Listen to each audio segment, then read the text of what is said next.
బాబు surety భవిష్యత్తు guarantee కార్యక్రమం పాణ్యం నియోజకవర్గం కల్లూరు అర్బన్ 37వ వార్డులో నిర్వహించారు.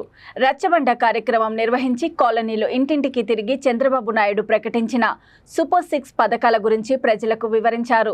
పాణ్యం మాజీ MLA TDP in-charge Srimathi Gowru Charitha Reddy, Nandyal parliament మహిళా అధ్యక్షురాలు కె పార్వతమ్మ, 37వ వార్డు ఇన్ఛార్జ్ కృష్ణవేణమ్మ, కల్లూరు మాజీ MPP Vakiti Madhavi, ward cluster in-charge Janardhan Achari, నియోజకవర్గ తెలుగు యువత అధ్యక్షుడు జవ్వాజీ గంగాధర్ గౌడ్ తదితరులు పాల్గొన్నారు.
సరిపోయింది.